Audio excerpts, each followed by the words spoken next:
Gap नहीं ना करे, उसका भी था। तो केवीपीवाई से पहले प्रोबेबली ये लास्ट लेक्चर है आप लोगों का, ठीक है? ऐसा ही है? हाँ सर। हाँ सर। तो थोड़ा सा मैं आपको एक पढ़ा तो देता हूँ, बस बहुत ज्यादा अभी ये मैटर नहीं करता है। छोटा सा आपको मैं मतलब सजेशन देता हूँ कि केवीपीवाई एग्जामिनेशन का पहले लेक्चर में भी मैंने कहा था, एक बार फिर कहता हूँ, इसमें जो जैसे आईआईटी का तो अब तुम लोग 4-5 चैप्टर पढ़ चुके हो, तुम्हें आइडिया लग गया है कि फिजिक्स को मैथमेटिक्स डाल के डिफिकल्ट बनाना आइडिया होता है। यही कहानी है मोर और लेस। हाँ सर। हाँ सर। मतलब mostly it's irony that those who are doing good in physics और those who are considered to be good in physics as far as JEE standards are concerned, they are those people actually who are good at mathematics up to some extent. क्योंकि हम लोग जो questions देख रहे हैं, solve कर रहे हैं ना, कहीं ऐसा हम लोग नहीं आते हैं कि या नहीं भी सॉल्व कर पाते हो तो मेरे सॉल्व करने के बाद ये रियलाइज नहीं होता है कि ये मुझे नहीं मालूम था। पॉइंट है कि हम अप्लाई नहीं कर पाते हैं, यही हाँ कहानी। सर। तो कहीं Yes. ना कहीं अगर मैं केवल फिजिक्स के अंडरस्टैंडिंग को जज करूं, जैसे मैंने जस्ट अभी थोड़ी देर पहले लेक्चर ले रहा था आप लोगों का ही, मोस्टली आप लोग सब लोग प्रेजेंट थे, तो जस्ट वहीं से एक एग्जांपल दे देता हूं। मान लो कि जिस डायरेक्शन में इम्पल्स इम्पार्ट हुआ है उसके परपेंडिकुलर डायरेक्शन में मोमेंटम कंजर्व रहेगा या नहीं। अगर मैं सिर्फ इतना पूछूं तो सब लोग सही बताओगे, हाँ रहेगा रहेगा रहेगा। बट जब यही छोटे से कॉन्सेप्ट को पूरे क्वेश्चन के बीच में कहीं यूज करना पड़ता है तो इसका difficulty level all together different हो जाता है। इट डजंट मीन कि आपको ये कॉन्सेप्ट नहीं मालूम है, समझ रहे हो? Yes sir. तो ये है मोर और लेस आईआईटी का फ्रेमवर्क। आईआईटी में क्वेश्चन पूछे जाने का फ्रेमवर्क यही है मोर और लेस। केवीपीवाई इससे अलग कैसे है? तो केवीपीवाई इससे अलग कैसे है? तो कुछ ठीक है, 100% क्वेश्चन तो वैसे नहीं आएंगे, उसमें से मेजॉरिटी ऑफ क्वेश्चन यही इसी पैटर्न का रहेगा कि जिसमें आपको जो कॉन्सेप्ट आता है वो लगाने में डिफिकल्टी हो रही है, या at that point of time you are not able to weave it into the problem. This is one thing. But apart from this, in KVPY you may find certain questions, 4-5 question हर साल ऐसे रहेंगे, which actually judge you to the depth of learning of physics, which is somehow missing in JEE standard, JEE type of teaching or study. तो JEE type of teaching and study में जो मैं कहता हूँ कि थोड़ा सा फिजिक्स कम और मैथमेटिक्स और एप्टीट्यूड ज्यादा है, इसमें थोड़ा सा फिजिक्स रहता है। तो fundamentally you should be strong enough. Numerical part में करने के लिए तो वो क्या है, वो एक इंसाइट है फिजिक्स का, वो नॉलेज है, वो धीरे धीरे बढ़ता है। वैसे क्वेश्चन होते भी कम है, 4 या 5 क्वेश्चन वैसे होते हैं, लेकिन मोस्टली क्वेश्चन यही जेई वाले ही कैटेगरी के रहेंगे। लेकिन बहुत ज्यादा मैथमेटिकली चैलेंजिंग क्वेश्चन नहीं रहेगा। तो एक बार मेरा सबमिशन है कि आप लोगों को जो बुकलेट मिला है ना केवीपीवाई वाला, सबके पास है? Yes sir. Yes sir. तो उसमें देखोगे, जैसे सिस्टम ऑफ पार्टिकल अभी आप पढ़ रहे हो मेरे से, उसमें देखोगे तो पूरे सिस्टम ऑफ पार्टिकल हार्डली 10-12 फॉर्मूले में खत्म होगा। देखा है कभी खोल के? Yes sir. है ना? तो गोइंग बाय दैट स्टाइल, एक फॉर्मूला बुक टाइप का एक वैसा उतना तो कम से कम कर लो फिजिक्स के हर चैप्टर में। तो अगर न्यूमेरिकल क्वेश्चंस आते हैं जिसमें बहुत ज्यादा मैथमेटिकल चैलेंजेस नहीं है तो वो आप कर पाओगे, ठीक है? Yes sir. Yes sir. तो उतना कम से कम कर लो। वैसे आज थोड़ा सा मैं आपको इलेक्ट्रोस्टैटिक्स पढ़ा देता हूँ, लेकिन वही कहानी है, इलेक्ट्रोस्टैटिक्स अपने आप में बहुत ह्यूज चैप्टर है, तो एटलीस्ट फंडामेंटली कुछ कुछ पता रहे, वहां से शुरू करते हैं, ठीक है? तो चलो, सबसे फंडामेंटल थिंग, दुनिया में कोई भी चार्ज जो एग्जिस्ट करता है वो चार्ज क्या है वैसे, कुछ आइडिया है चार्ज किसको कहते हैं?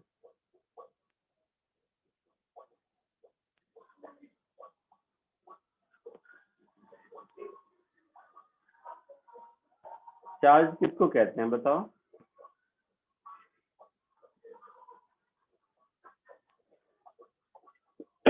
या मास किसको कहते हैं? चार्ज को छोड़ दो तो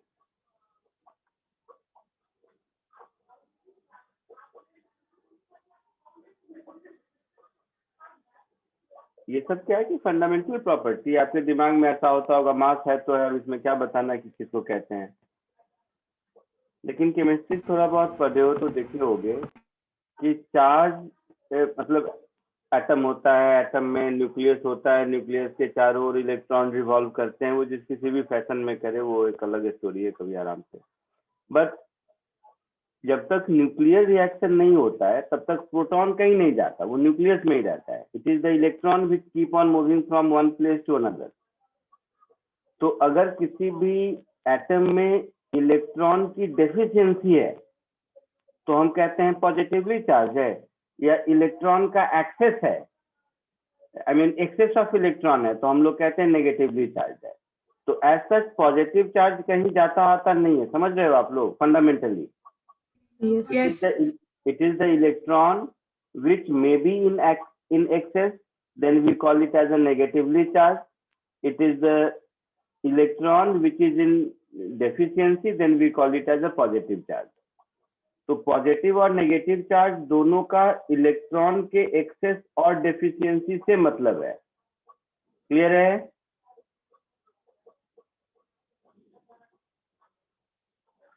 क्लियर है? बोलो। Yes, sir.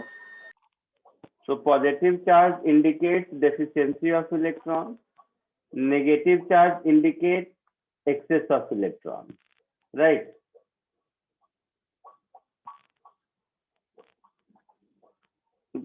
शॉर्ट में तो छोटी छोटी चीजें बताता हूँ। तो इसका मतलब है कॉमन सेंस हमारा कहता है, बुक में मुझे कुछ भी लिखा मिले, 10 कूलम चार्ज, 5 कूलम चार्ज, कुछ भी, these are the hypothetical value. In principle एक जगह से दूसरे जगह तक either 1 electron can move, 2 electron can move, 3 electron can move, 1.5 electron can not move. Yes, sir.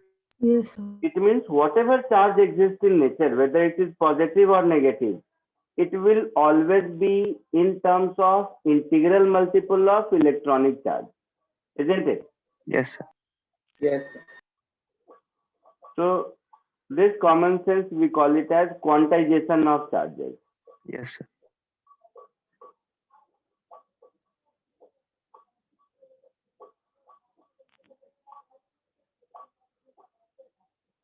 ठीक है? दूसरा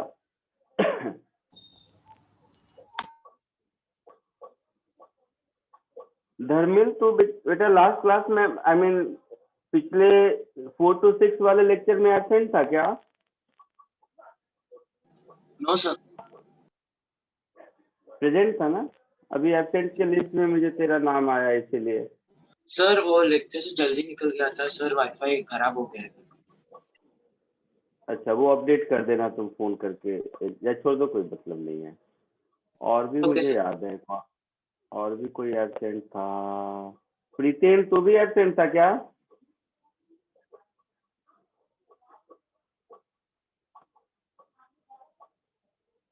जस्ट एक वन लुक मैं देखा था, मुझे याद नहीं है उतना। तेरा नाम तो याद है, इसके लिए मैंने कहा।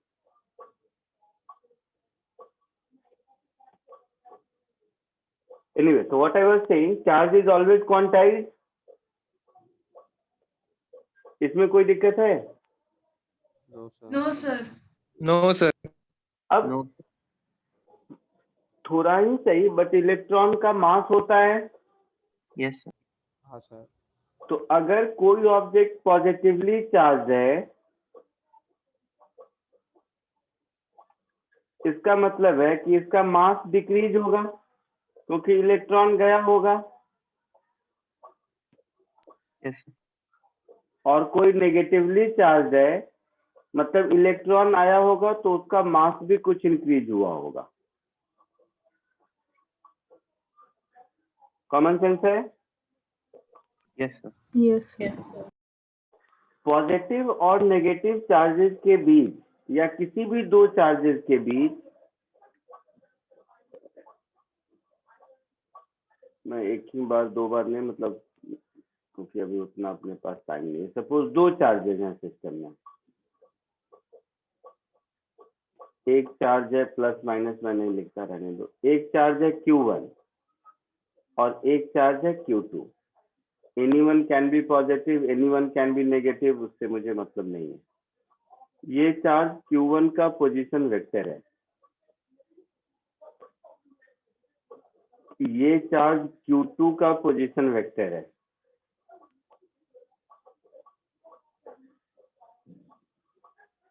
तो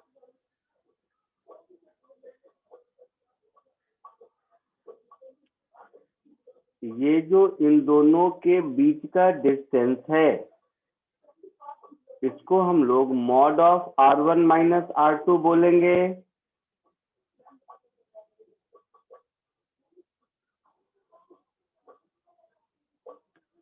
Yes, sir. हाँ ना, Yes, sir. Yes, sir. हाँ sir.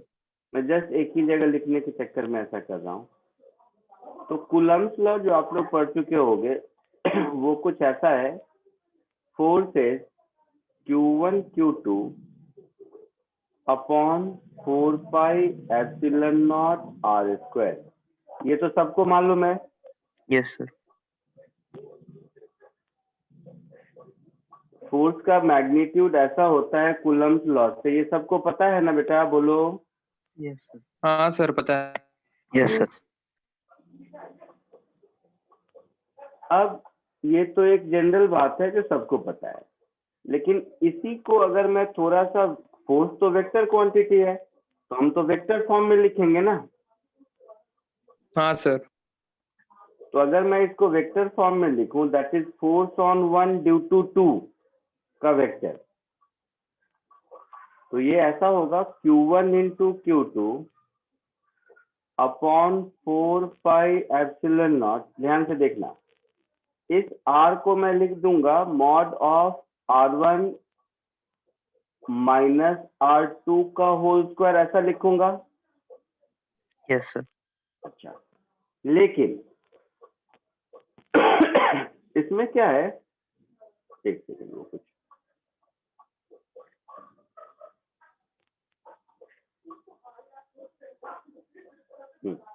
इसमें क्या है कि वेक्टर तो पता नहीं चला कि किधर है ना। तो ये होगा मेरा position of 1 with respect to 2 vector के अलॉन्ग होगा। Yes, sir. Yes, sir. Yes. Position of 1 with respect to 2 का मतलब हो गया ये वाला लाइन, ये वाला वेक्टर हुआ, समझ रहे हो। Yes, sir. R12 ये वाला वेक्टर हुआ, क्लियर है। सर ओरिजिन कैसे लेंगे? अरे Yes, इसमें sir. ओरिजिन का कहाँ है। सर R1 और R2 R21 का लाइन ये होगा, that is position of 2 relative to 1। समझ रहे हैं। तो जब हम फोर्स हाँ, ऑन 1 ड्यू टू 2 निकाल रहे हैं तो ऐसा लिखेंगे, और जैसे ही ऐसा लिखेंगे तो थोड़ा अगर ध्यान से देखोगे तो ये आपका वेक्टर कुछ ऐसा हो गया कि Q1 Q2 upon 4 pi epsilon naught, this is mod of R1 minus R2 का whole cube multiplied with vector R1 minus vector R2, isn't it? yes, sir. So this particular equation will give you everything regarding Coulomb's law. इसमें magnitude, direction, जो कहना है कह सकते हो। अच्छा, अगर ऐसा इक्वेशन कहते हो तो यहाँ पर अगर Q1 Q2 का प्रोडक्ट पॉजिटिव है पॉजिटिव मतलब both are like charges. Yes, sir. तो फोर्स पॉजिटिव आएगा, और पॉजिटिव फोर्स मतलब रिपल्सिव। वर्क पावर एनर्जी अगर देखे होगे तो पॉजिटिव फोर्स मतलब रिपल्सिव। Q1 Q2 का प्रोडक्ट अगर नेगेटिव है, ऐसा तभी होगा जब दोनों अनलाइक चार्जेज हैं, तो फोर्स नेगेटिव, और नेगेटिव फोर्स का मतलब होता है अट्रैक्टिव। हाँ सर। क्लियर है ये बात? यस। सर मुझे एक डाउट है सर, वो F12 में R1 माइनस R2 का होल क्यूब कैसे आया, वो नहीं समझा। ये जो वेक्टर R1 R2 है, अच्छा नहीं सॉरी, थोड़ा सा इसको ऐसे समझ लेते हैं। ये मैग्नीट्यूड हुआ, ये पार्ट समझ आया? Yes sir. Yes sir. और इसका डायरेक्शन किधर होगा? तो यूनिट वेक्टर अलोंग 1 2, ऐसा एरो की जगह मुझे कैप लिखना चाहिए। R12 के वेक्टर का डायरेक्शन होगा, यस सर। Yes sir. और R12 वेक्टर के अलोंग यूनिट वेक्टर को वेक्टर डिवाइडेड बाय मैग्नीट्यूड लिख सकते हैं। हाँ सर, समझा सर। वेक्टर पढ़े हो आप लोग ना, ऐसा मालूम है सबको ना? यस सर, समझा। तो इससे क्या है, ये भी क्लियर हो गया कि अगर Q1 Q2 नेगेटिव है, Q1 Q2 का प्रोडक्ट मतलब अट्रैक्टिव होगा, तो R12 के यूनिट वेक्टर का माइनस अपने आप आ जाएगा। Yes sir. क्लियर? सर लेकिन हमने जल्दी से सर जरा कॉपी कर लो। हाँ बोलो बोलो, सुन रहा हूँ मैं। सर हमने ओरिजिन चेंज किया तो R2 और R1 की वैल्यू चेंज हो जाएगी ना, तो हाँ, but mod of R1 minus R2 नहीं चेंज होगा। ये R1 माइनस R2 नहीं चेंज होगा। यहाँ तक क्लियर है? जल्दी कॉपी कीजिए, फिर इस छोटे से कॉन्सेप्ट पे बेस्ड एक क्वेश्चन देता हूँ जिसमें कि 2-3 चीजें एक साथ आ जाएंगी, तो आपका काम बन जाएगा।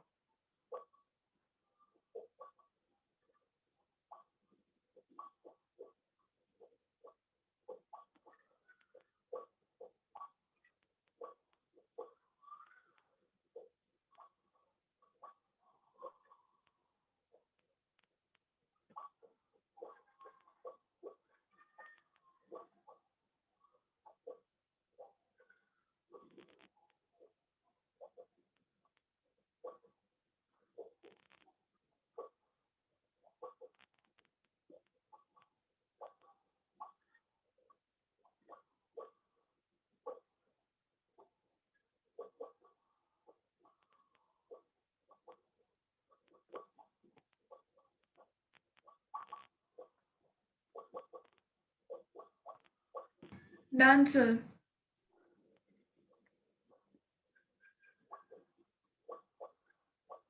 ठीक है, आगे बढ़ूं? Yes sir. तो इसी पे बेस्ड और थोड़ा मैकेनिक्स लगा के, क्योंकि मैक्सिमम जितना कवर हो जाए वैसे क्वेश्चन चूज करता हूँ। एक क्वेश्चन कीजिए।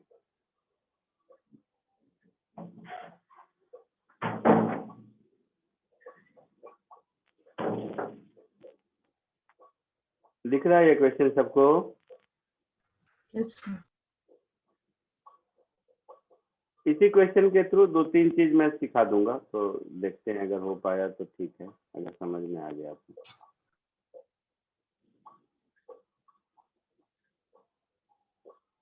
इसको कोशिश करो।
आया सबको आंसर?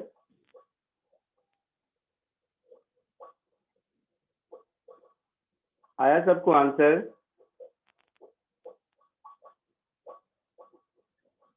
देखो एक मिनट, एक तो मेथड ये है कि हम नॉर्मल मैकेनिक्स लगाएं, जो कि आपको आता है। Q1 फिक्स्ड है, ऐसा ही है ना? Q1 फिक्स्ड है and Q2 is free to move. ठीक है, तो किसी भी मोमेंट पर जो फोर्स लगेगा, ये फोर्स होगा Q1 Q2 upon 4 pi epsilon not R square, ऐसा फोर्स होगा, हाँ या ना? Yes, sir. तो ये अगर फोर्स है means acceleration is Q1 Q2 upon 4 pi epsilon naught m R square, ऐसा होगा एक्सेलरेशन।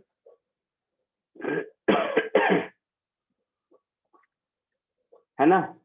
और बोथ आर लाइक चार्जेस, तो ये फोर्स रिपल्सिव है। So acceleration A can be written as v dv by dr. बोलो बोलो। Yes, sir. So 1 by r square, यहाँ पे कोई प्रॉब्लम नहीं है। So this v dv is q1 q2 upon 4 pi epsilon naught dr upon r square का integral from r1 to r2 from 0 to v, ऐसा होगा।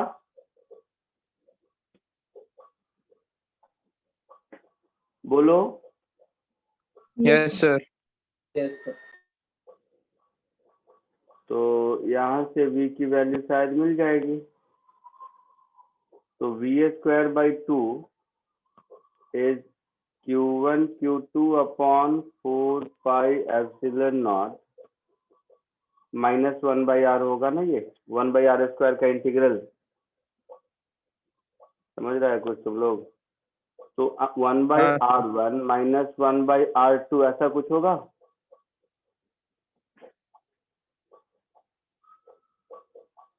होगा। Yes, sir.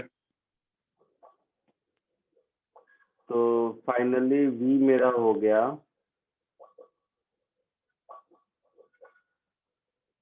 Under root 2 q1 q2 upon 4 pi epsilon naught m 1 by r1 minus 1 by r2, ऐसा कुछ answer होगा। यही answer आया था आप लोगों को? किसी को ये सेम आंसर आया या कुछ और किया? बहुत सारे लोगों ने आंसर चैट में भेजा था इसके लिए।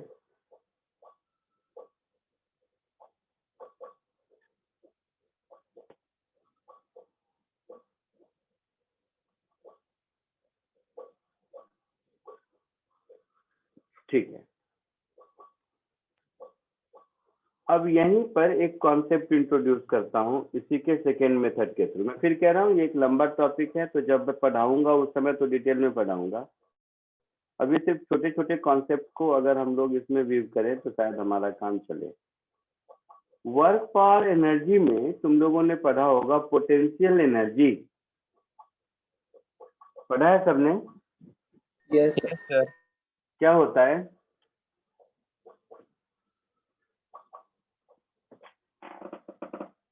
बोलो।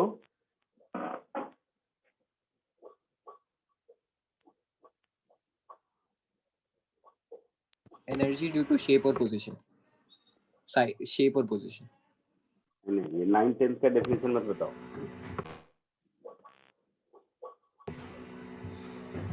और कोई? दुनिया में कोई भी पोटेंशियल एनर्जी, चाहे स्प्रिंग का इलास्टिक पोटेंशियल एनर्जी हो या Stored ग्रेविटेशनल, energy.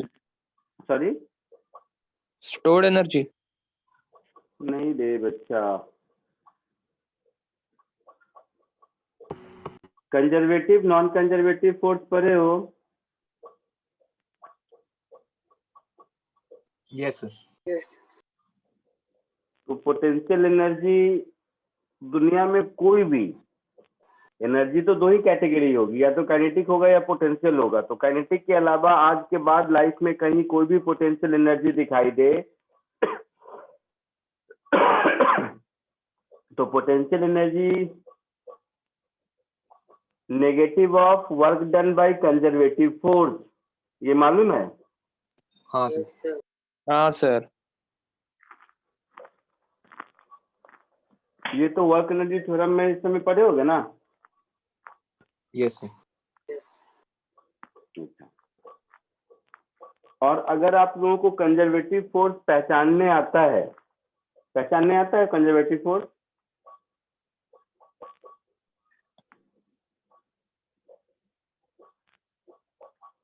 बोलो।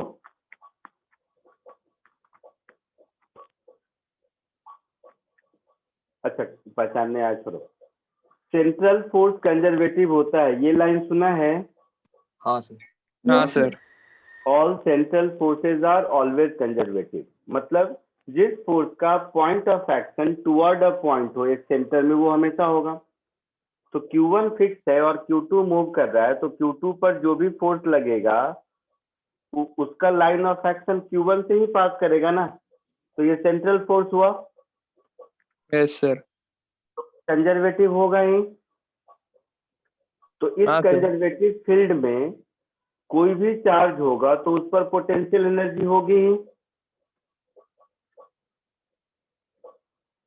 है ना? यस तो सर। यहाँ से अगर हम एक पोटेंशियल एनर्जी डिफाइन करें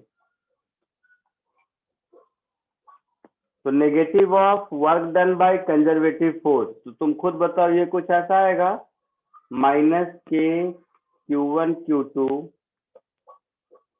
अपॉन 4πε0R, यही आएगा।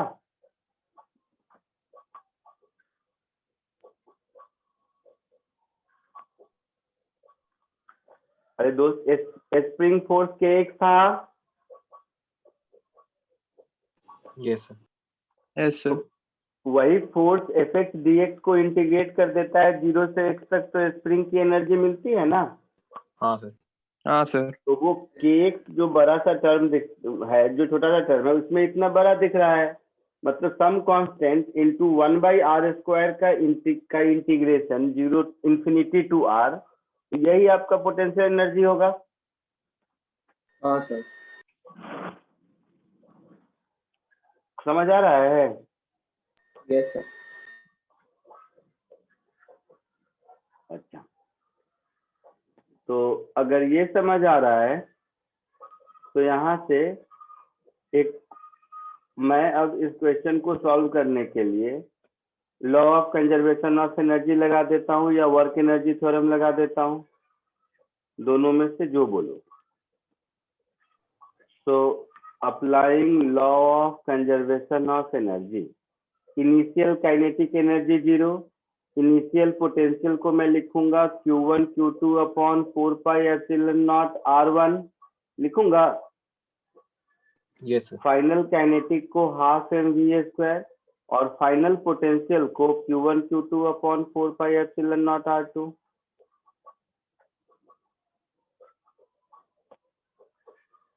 समझे कुछ? यस।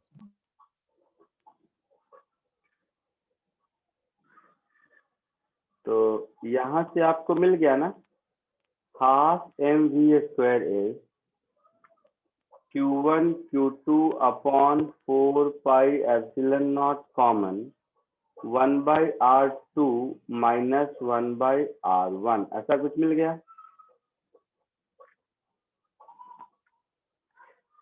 यहाँ माइनस नहीं, यहाँ प्लस, दोनों में मतलब मुझे साइन का पता नहीं है ना कि कौन सा है, मतलब Q1 Q2 पॉजिटिव है या नेगेटिव है, तो ऐसा कुछ होगा। तो देखो V की वही वैल्यू मिल गई जो पहले मिली थी आंसर में। Yes, sir. पक्का? So 2q1 q2 upon 4 pi epsilon naught m 1 by r1 minus 1 by r2, ये 1 हो जाएगा, वो 2 हो जाएगा अगर वो माइनस कर देंगे तो। ये आपका आंसर हो गया। ठीक है, यस सर। पक्का? हाँ सर। आगे बढ़ू? Yes sir.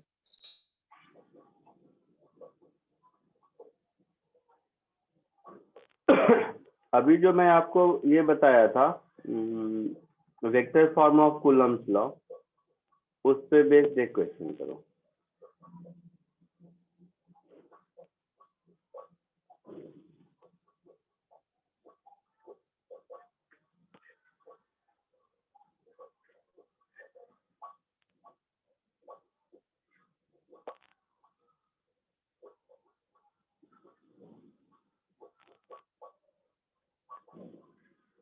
दिख रहा है सबको? Yes, sir. Yes sir. करो इसको।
आया कुछ आंसर किसी को? 29k Q square upon 6a square ऐसा आ रहा है।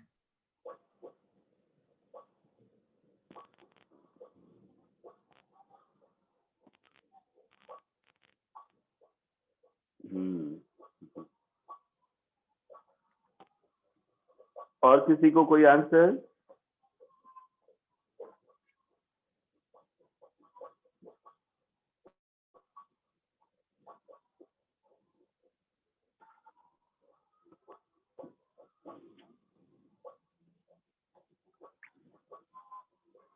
और किसी को सेम आंसर, दूसरा आंसर, कुछ भी?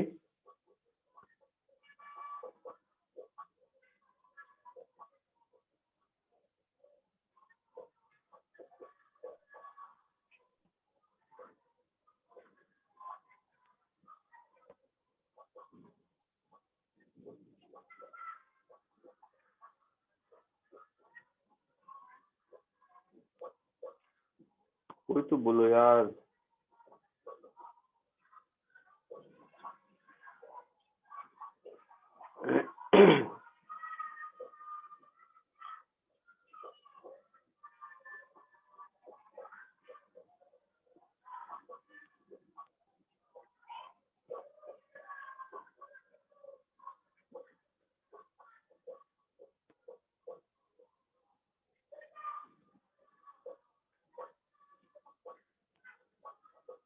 नहीं, चलो देखो,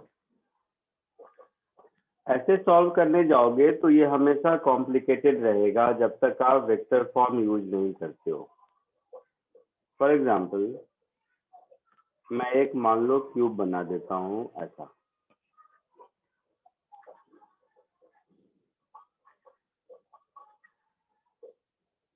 ध्यान से देखो, इसमें टाइम लगेगा बट एक बार ये दिमाग में बैठ गया तो विजुलाइज करने में, इसी चैप्टर में नहीं, बाकी किसी भी चैप्टर में जहाँ 3 डायमेंशनल विजुअलाइजेशन है वहां पे ये फैक्ट काम आएगा ही आएगा आपको।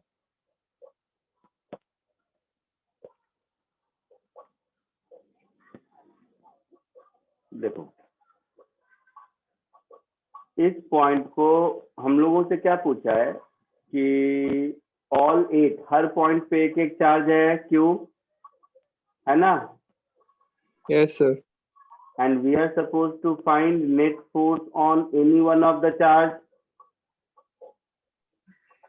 Yes, sir. So, just as a common sense or as a trick, whatever you say, मैं ऐसा कह देता हूँ कि जिस चार्ज पे मैं फोर्स निकालना चाह रहा हूँ उसको ओरिजिन ले लेते हैं। जैसे ये रहा, ये पॉइंट ए है जिस पर मैं निकालना चाह रहा हूँ, इसको ओरिजिन ले लेता हूँ और इसका कोऑर्डिनेट 0,0,0। द रीजन इज जब भी मुझे फोर्स वेक्टर r12 निकालना होगा तो आसानी होगी। Yes sir. समझ आया ये बात जो मैंने अभी बोला? यस सर, समझा। और मैं ऐसा कर देता हूँ, इसको x एक्सिस, इसको y एक्सिस और इसको z एक्सिस, अब द प्लेन z एक्सिस ले लेते हैं। तो इसका कोऑर्डिनेट 0, 0, 0 लिखा, इसका कोऑर्डिनेट मैं क्या लिखूंगा? 0, 1, 0। 0, A 0। Yes, sir. इसका क्या लिखूंगा? A, 0, 0. 0। A और माइनस, अच्छा A ही लिख दो, क्या फर्क पड़ता है, चलो ठीक है। Yes sir. और नहीं तो आप लोगों को आईजे के वेक्टर लेने में आसानी होती है तो ऐसा कर सकते हो, रुको मैं बताता हूँ, क्योंकि मेन पार्ट है कि आपको विजुलाइज करवाना। तो उसके लिए ऐसा कर देते हैं कि इस प्लेन को, इसको एक्स एक्सिस ले लेता हूँ, इसको वाई एक्सिस ले लेता हूँ और इसको जेड एक्सिस ले लेता हूँ। तो इसका कोऑर्डिनेट 0, समझ गए? हाँ सर, तो फिर वो 0, हाँ सर, 0, समझ गए। ये हो जाएगा। तो ये क्या हो जाएगा? 0, 0, A, ऐसा हो जाएगा। ये मेरा हो जाएगा 0 A 0। अब जरा सोच के बताओ इसका कोऑर्डिनेट। तुम लोग बोलो, मैं नहीं बोलूंगा। A, A, 0. A, 0, A। A, 0 ये एक्स वाई प्लेन में हुआ ना, हाँ सर। Yes, sir. तो जेड हाँ सर, कोऑर्डिनेट हाँ 0 सर। होगा। ये पॉइंट का बताओ। A, 0, A। ये एक्स जेड प्लेन में है, तो A, 0, A। इस पॉइंट का बताओ। A, A। Very good. A, A। अब एक ये बच गया, इसको बताओ। 0, 0, A। A, A। A, A. 0 A। तो 0 A A, ठीक है। Yes। समझाने के लिए सबको कुछ नोमेनक्लेचर कर देते हैं। जैसे इसको मैं 1 लिख देता हूँ, मान लो इसको 2 लिख दिया, इसको 3 लिख दिया, इसको 4 लिख दिया, है ना। इसको 5 लिख दिया, इसको 6 लिख दिया, इसको 7 लिख दिया। और ये पॉइंट है जिस पर मुझे फोर्स निकालना है। Clear? Yes, sir. Yes sir. अब मुझे, तुम लोग फटाफट लिखते चलोगे। देखो, वेक्टर फॉर्म में लिखो। Force on A due to 1। बोलो। 1/4 पाई एप्सिलॉन नॉट। सबको के पकड़ लो, उतना कौन लिखेगा। तो के क्यू स्क्वायर। बोलो बोलो जल्दी। 1 कौन? से ए का डिस्टेंस तो ए ही है ना। हाँ सर, A ही है। Yes, sir. तो नीचे क्या लिखूंगा मैं? A, A cube. A cube लिखूंगा नीचे। Yes sir. Yes, sir. और ऊपर क्या लिखूंगा? A, A। अरे A तो फिर नीचे A square. A तो ए स्क्वायर। क्यूब मैं क्यों लिखूं, यही मैं समझा रहा हूँ। यहाँ तो मैं आसानी से ए स्क्वायर लिख सकता हूँ और इसको जे कैप लिख सकता हूँ। Yes, sir. Yes sir. फिर से हाँ पूछ सर, रहा हाँ हूँ, सर। जे कैप या माइनस जे, सॉरी के कैप, जे नहीं के ना, के कैप या माइनस के cap? K cap. K cap। के या माइनस के, सोचो।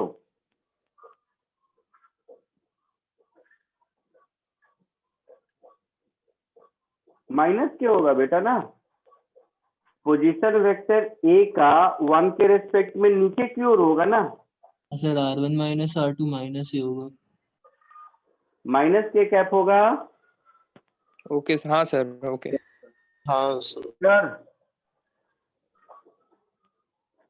Force on A due to 2 लिख सकते हैं। हाँ सर। Force on A due to 3 लिख सकते हैं। हाँ sir. तो जस्ट मेंटल एक्सरसाइज के लिए ये ऑल 7 लिख के सबको ऐड करके मुझे एटलीस्ट वेक्टर फॉर्म में आंसर बता दीजिए। ओके सर वो सर। माइनस के कैप ठीक है। कैसे आएगा, नहीं समझा। अरे पॉइंट ए पर 1 की वजह से जो फोर्स लगेगा उसका डायरेक्शन किधर होगा? या तो वैसे सोच लो, नहीं तो position of A with respect to 1 minus A K cap होगा। Yes sir. तो आ गया ना माइनस साइन। Yes sir. तो ऑल 7 को ऐसे ही वेक्टर फॉर्म में लिख के ऐड करके मुझे बताइए।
हो गया सबका आई होप?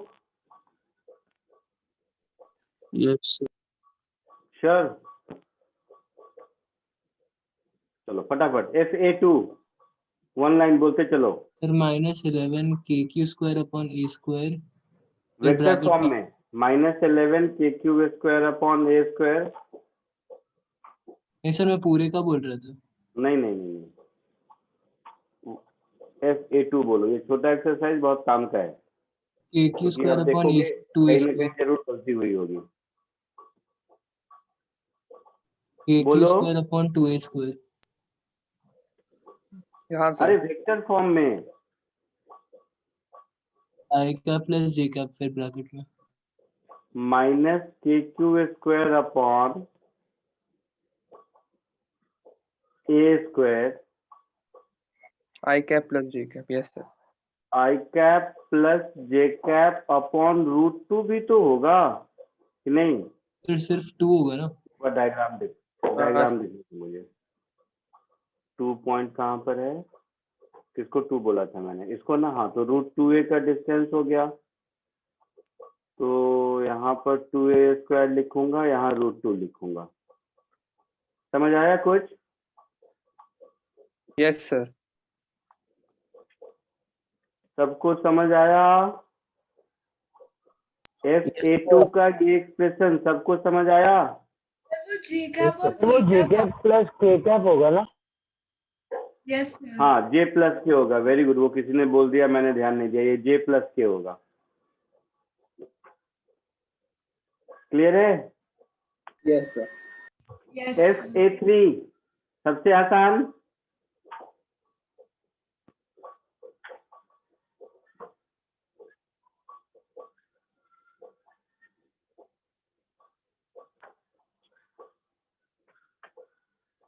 कौन बताएगा? 3√3।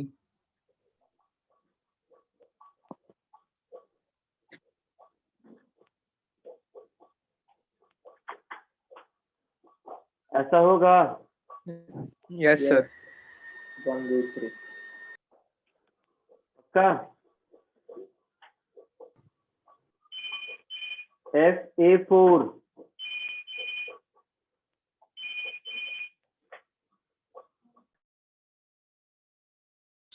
सर आप म्यूट हो गए। बोलो।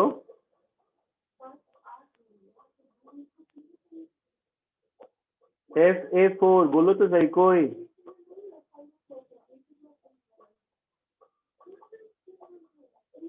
के माइनस के A2 वाला ही रहेगा, सिर्फ I cap plus K cap हो जाएगा। हाँ सर, आई कैप प्लस के नीचे कैप। 2a स्क्वायर होगा, हाँ सर। और यहाँ पर I प्लस K अपॉन √2 ऐसा होगा। हाँ सर। ठीक है। FA5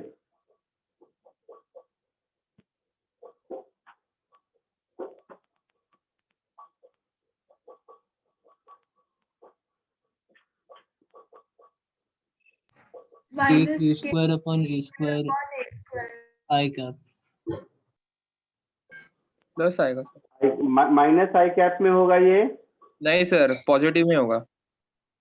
माइनस ही होगा सर। माइनस I कैप होगा। देखो वेक्टर सब लोग पढ़े हो और सब लोग गलत कर रहे हो।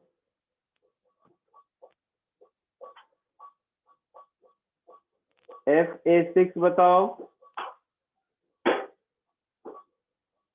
Minus KQ square upon 2A square. I cap minus plus KQ square upon 2a square, इधर I cap plus J cap upon √2। Very good. अब एक 7th ये वाला पॉइंट बचा, सबसे आसान है। FA7 बता दो।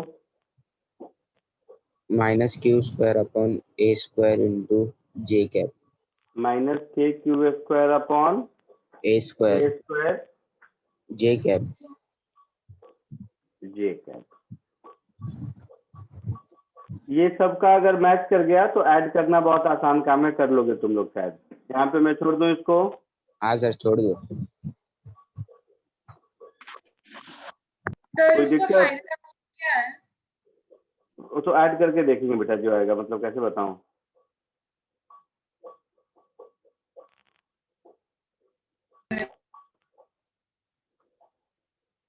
Okay sir.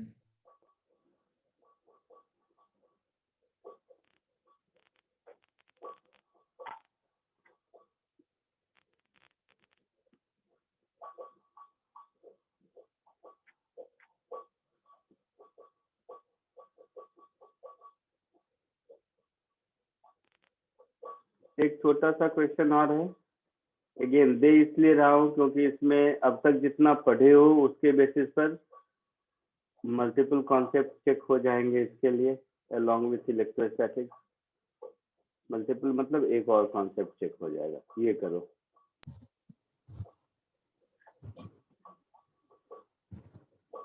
क्वेश्चन नंबर कौन सा होगा, 4 या 5? 3। अच्छा 3। ये करो, ये छोटा सा 2 मिनट का काम है ये।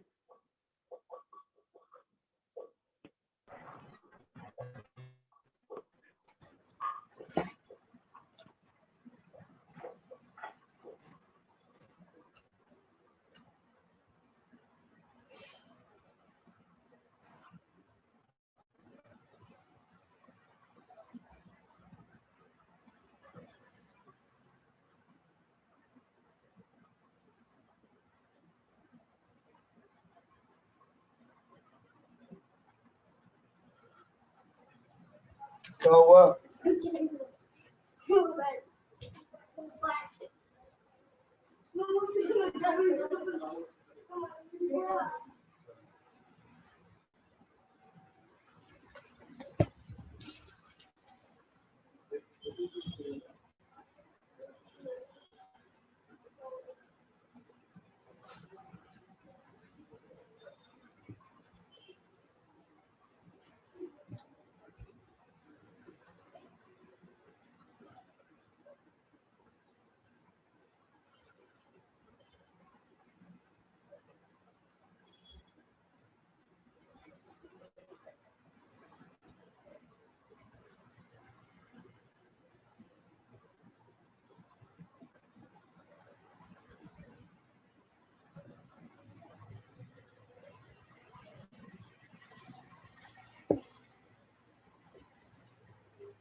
सर हो गया।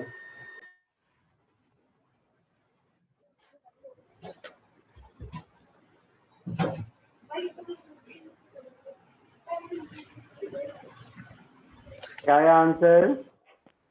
आंसर Q2 ईच है। सॉरी, दोनों ऑब्जेक्ट्स को Q2 charge, Q/2 sorry Q/2।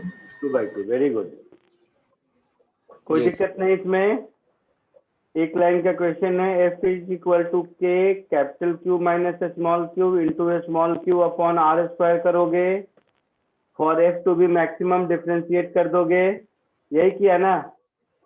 हाँ सर हाँ ऐसे ही। सर। हाँ so for F to be maximum small Q is capital Q by 2, ठीक है?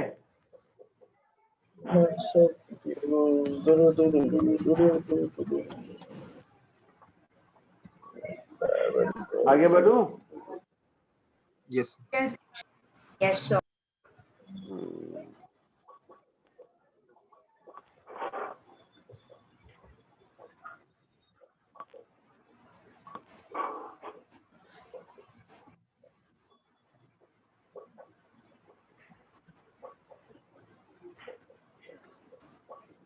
एक और क्वेश्चन देखो जिसमें थोड़ा कॉमन सेंस है, मैकेनिक और इलेक्ट्रो मिला के देखते हैं। मैकेनिक्स और इलेक्ट्रो मिला के, ठीक है चलो सिंपल है, हो जाना चाहिए। ये भी छोटा सा ही होगा शायद, मुझे नहीं लगता कैलकुलेशन बड़ा होना चाहिए इसका, बट इलेक्ट्रोस्टैटिक्स और लॉज ऑफ मोशन मिला के ये एक ठीक क्वेश्चन हो सकता है। कोशिश करो।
That would be harder than the head.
आया आंसर?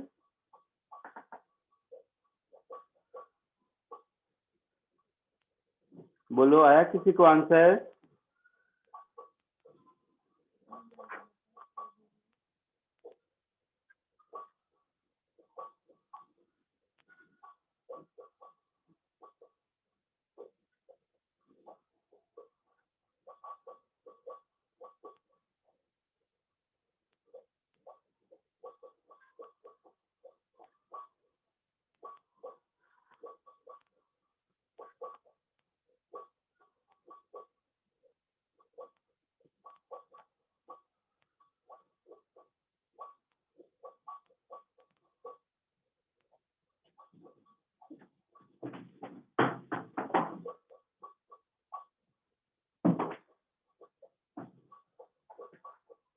नहीं बोल रहे हो कोई? सिंपल है ये, चलो मैं बताता हूँ।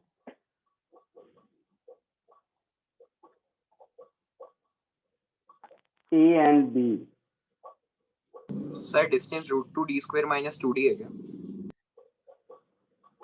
ये तो डायमेंशनली इनकरेक्ट है ना। d² माइनस 2d, ये तो डायमेंशनली इनकरेक्ट है। हाँ सर, हाँ गलत। एक चार्ज A है, आई मीन चार्ज Q, और दूसरा B है चार्ज 2Q। दोनों के बीच का सेपरेशन D है। आपसे पूछा है कि थर्ड चार्ज कहाँ गया? Sir D root two minus 1 होगा सर। हाँ शायद ये सही लग रहा है मुझे, बट देखता हूँ आंसर करने के बाद। पूछा है थर्ड चार्ज का मैग्नीट्यूड कुछ दिया है? नहीं।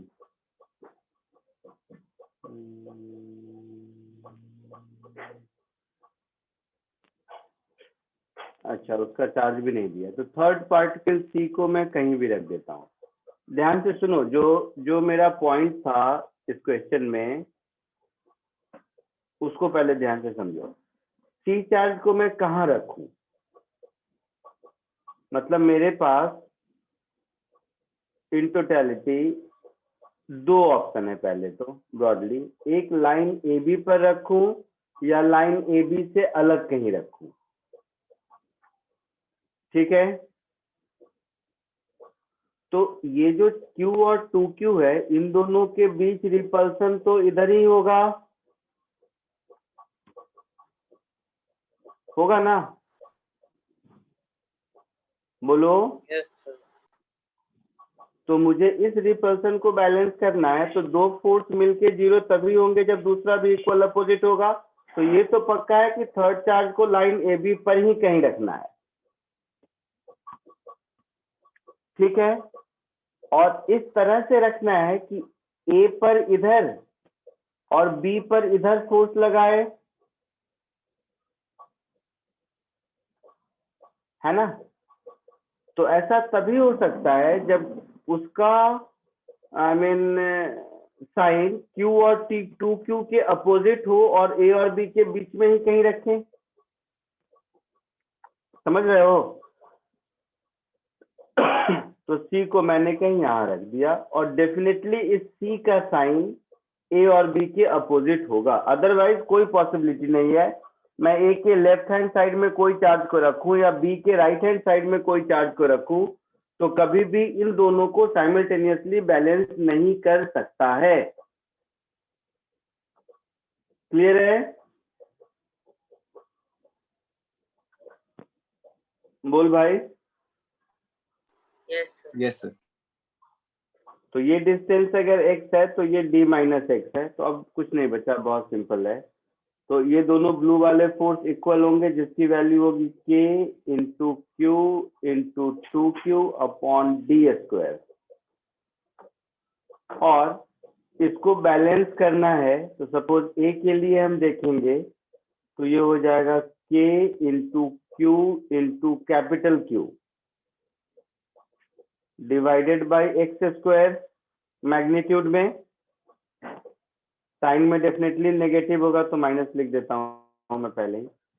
ऐसा होगा and the same should be equal to k into 2q into capital Q upon d minus X का स्क्वायर, क्योंकि उसको इसके मैग्नीट्यूड को भी बैलेंस करना है। ये Yes, sir. इक्वेशन समझ आया सबको? Yes, sir. तो इस इक्वेशन से एक बार ये दोनों को ले लो और एक बार फिर इन दोनों को ले लो, है ना। इन दोनों को अगर लेंगे तो मुझे क्या मिलेगा?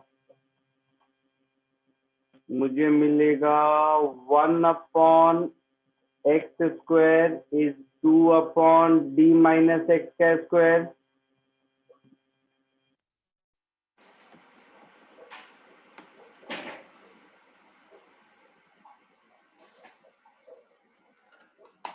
है ना? Yes, sir. ये समझ आया? Yes sir. तो यहाँ से x मिल जाएगा, इस x को इसमें पुट कर देंगे तो कैपिटल Q की वैल्यू भी मिल जाएगी। केवल x क्यों पूछा है ना? नहीं, what should be the charge and where it should be place, दोनों पूछा है। तो यहाँ से मुझे मिल गया d minus x upon x is √2। So finally d is equal to x common √2 plus 1. So x is d upon √2 plus 1. ठीक है?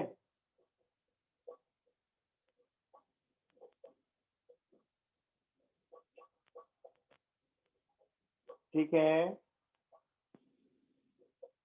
यस यस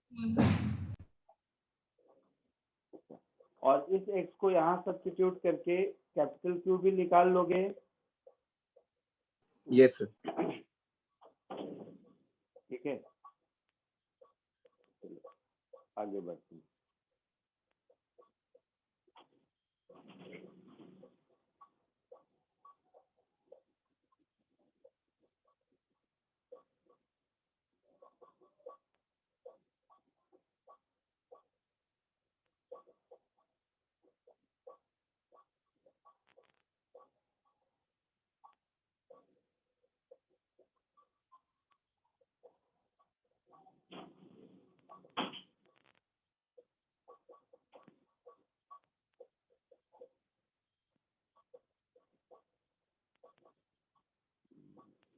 और क्या क्वेश्चन है?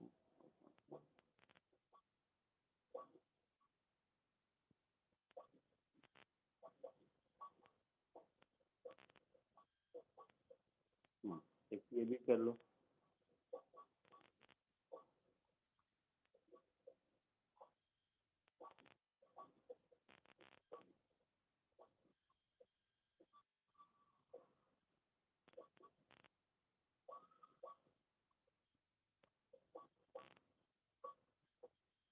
इसको कोशिश करो। दिख रहा है सबको? Yes, sir.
आया कुछ आंसर?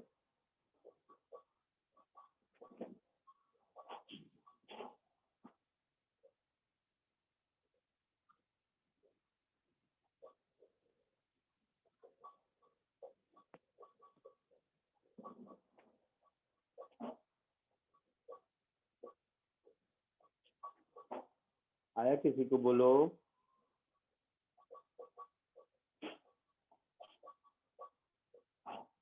ये एक वॉल है, हो सकता है विजुलाइज कर पा रहे हो, मुझे नहीं पता। large charge this is fixed on a vertical wall. A second part BF mass 100 gram तो यहाँ पर आपके पास चार्ज Q है और इससे 30 सेंटीमीटर ऊपर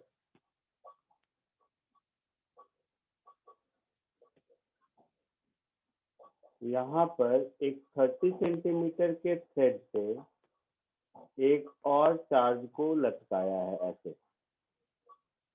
ये length L and this value is also 30 centimetre, right? Find the angle of thread in equilibrium. तो यहाँ पर ये एंगल थीटा कितना होगा अगर सिस्टम इक्विलिब्रियम में है? तो ये है चार्ज A, ये है चार्ज B और B का मास दे रखा है 100 ग्राम, है ना? हैविंग इक्वल चार्ज, ओके, इस पर भी चार्ज क्यों ही है। क्वेश्चन विजुलाइज हो गया सबको? Yes sir. तो इसमें क्या क्या होगा? mg वाला फोर्स आपको पहले से पता है सबको? Yes sir. Tension in the string वाला फोर्स पहले से पता है आपको? Yes sir. अब दोनों आइडेंटिकल चार्ज है तो along line join in them repulsive force इधर लगेगा। ये आज सीखा हम लोगों ने KQ1 Q2 by R square.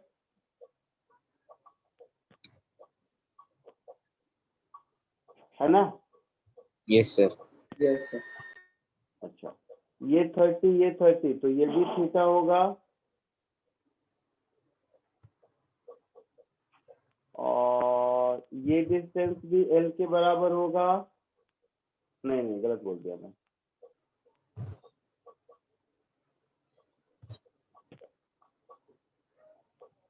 ये थीटा नहीं होगा। ये दोनों लेंथ सेम है तो ये दोनों एंगल इक्वल होगा, ये एंगल और ये angle, right? Yes sir. Let it be alpha and alpha. तो ये जो A to B का डिस्टेंस है, ये डिस्टेंस कितना हो जाएगा?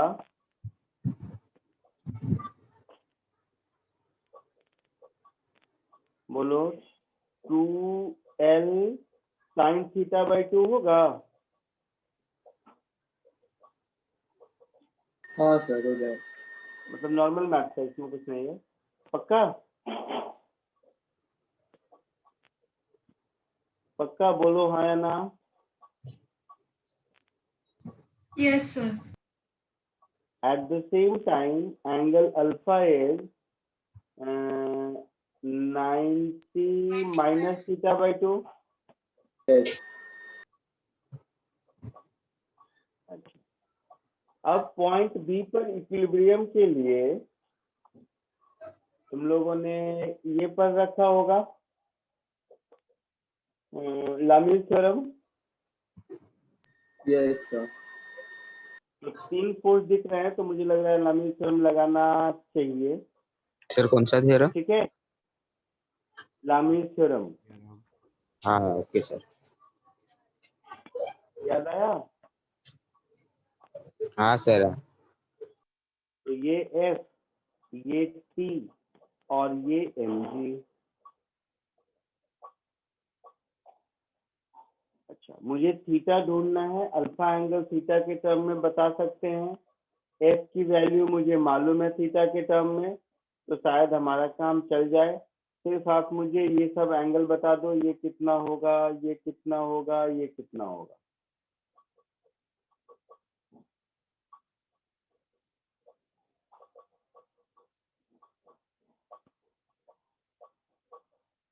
बता पाओगे?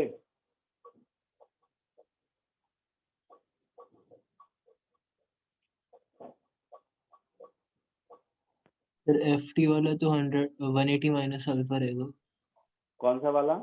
ऊपर वाला। F और T वाला, very good. 90 180 plus theta by 2 लिख सकते हैं।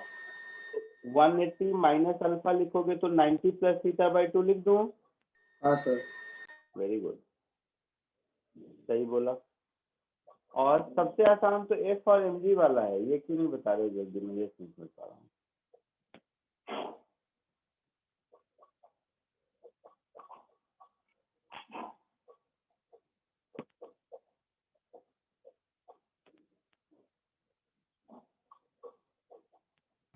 Ninety plus theta.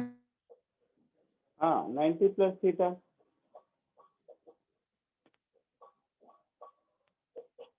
ये एंगल कितना होगा फिर?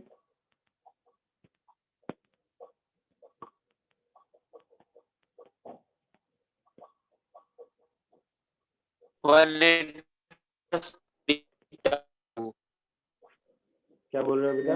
Minus 3 theta by 2। 180 minus 3 theta by 2।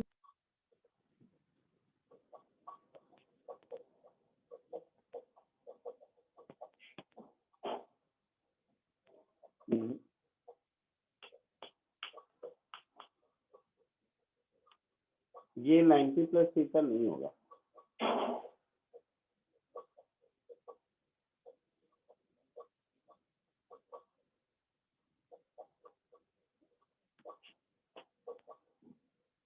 T और mg के बीच का एंगल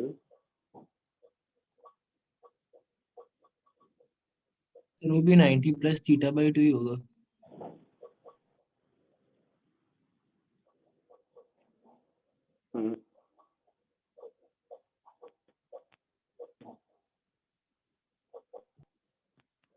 T और mg के बीच का एंगल 180 माइनस थीटा होगा। सर थीटा प्लस अल्फा शायद।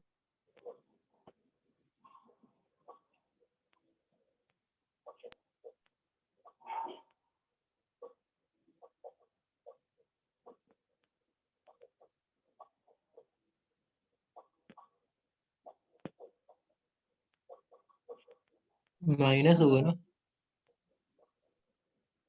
क्या माइनस?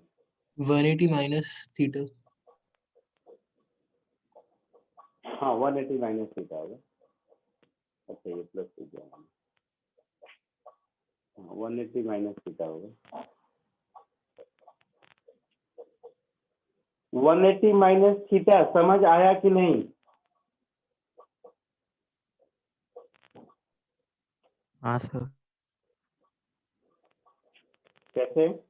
Interior angle. ओ भाई साहब, इतना कहाँ दिमाग लगाता है इंटीरियर एंगल पे? मैं सीधा सीधा है, मैं इस लाइन को ऐसे कर दूं तो ये एंगल भी थीटा होगा, ये थीटा तो ये 180 माइनस थीटा। समझा कि नहीं मैं क्या बोला? वर्टिकल की लाइन को मैं ऐसे ड्रॉ कर दूं तो ये थीटा तो ये भी थीटा, और ये थीटा तो ये पूरा 180 माइनस थीटा हुआ। Yes sir. यस सर है ना? तो T मुझे नहीं मालूम है, मैं mg और f इसमें से ही काम चला लेता हूँ। तो मैं ऐसे लिख दूं अगर कि mg upon sine of 90 degree plus theta by 2, this should be equal to f upon sine of 180 minus theta होगा। हाँ sir. Sine 90 plus theta by 2 cos theta by 2, और साइन पाई माइनस थीटा को क्या लिखेंगे? Sine theta. तो मैं इसको ऐसा लिख दूं 2 sine theta by 2 into cos theta by 2। Yes समझा सर। कुछ मैंने क्या किया? हाँ हाँ सर। सर। फिर क्या करो कि ये cos थीटा बाई 2 को हटा दो, तो 2 sine of theta by 2 is f upon mg। इस f में भी मुझे साइन वो साइन थीटा बाई 2 का टर्म आएगा, क्योंकि f क्या होगा k into Q square upon 2l sign theta by 2 का होल स्क्वायर इंटू mg। समझ आया कि नहीं? हाँ सर। तो 2 स्क्वायर 4 2 जा 8, एक बार देख लेना। Sine theta by 2 whatever it comes का whole cube, this is equal to k Q square upon 8 mg l square, ऐसा होगा। हाँ सर। तो अब केवल वैल्यू पुट करना है, सारे वैल्यूज हैं हमारे पास, है ना। k cube square mg l square सबकी वैल्यू मालूम है। हाँ सर। जल्दी से कॉपी कर लो। कितना बज गया? तो जल्दी से कॉपी कर लो। आज के लिए इतना ही। ऑल द बेस्ट आप लोगों को एग्जाम के लिए। जिसका कॉपी हो जाए आप लोग जाते जाइए फिर। सर कट ऑफ थैंक कितना यू रहेगा सर? सर। थैंक यू क्या सर। बोल रहे हो? किसने सर कुछ कट बोला? ऑफ कितना रहेगा? ये सब नहीं पता मुझे, ये सब बातें नहीं आती मुझे। पूरा क्वेश्चन फिर लेवल ऑफ डिफिकल्टी कैसा रहेगा उस पर डिपेंड करता है ना बेटा। लेवल ऑफ डिफिकल्टी कम रहता है तो कट ऑफ ज्यादा भी चला जाता है, ज्यादा रहता है तो कम भी है, इसका कुछ कह नहीं सकते। हाँ सर, वो इस साल इंटरव्यू नहीं था ना, तो इसलिए पूछ रहा था कि ज्यादा रहेगा या वैसे कम नहीं, उतना ही कम रहेगा। रहता है। तुम अपना बेस्ट दो, जो होना है वो होगा। उसमें मतलब पहले से प्रिजुडिस होने का कोई मीनिंग नहीं होता। Okay sir. चलिए चलिए, all the best. Thank you sir. Bye sir. Bye. Thank you sir. Thank you Bye, sir. sir. Thank you, sir. Thank you sir.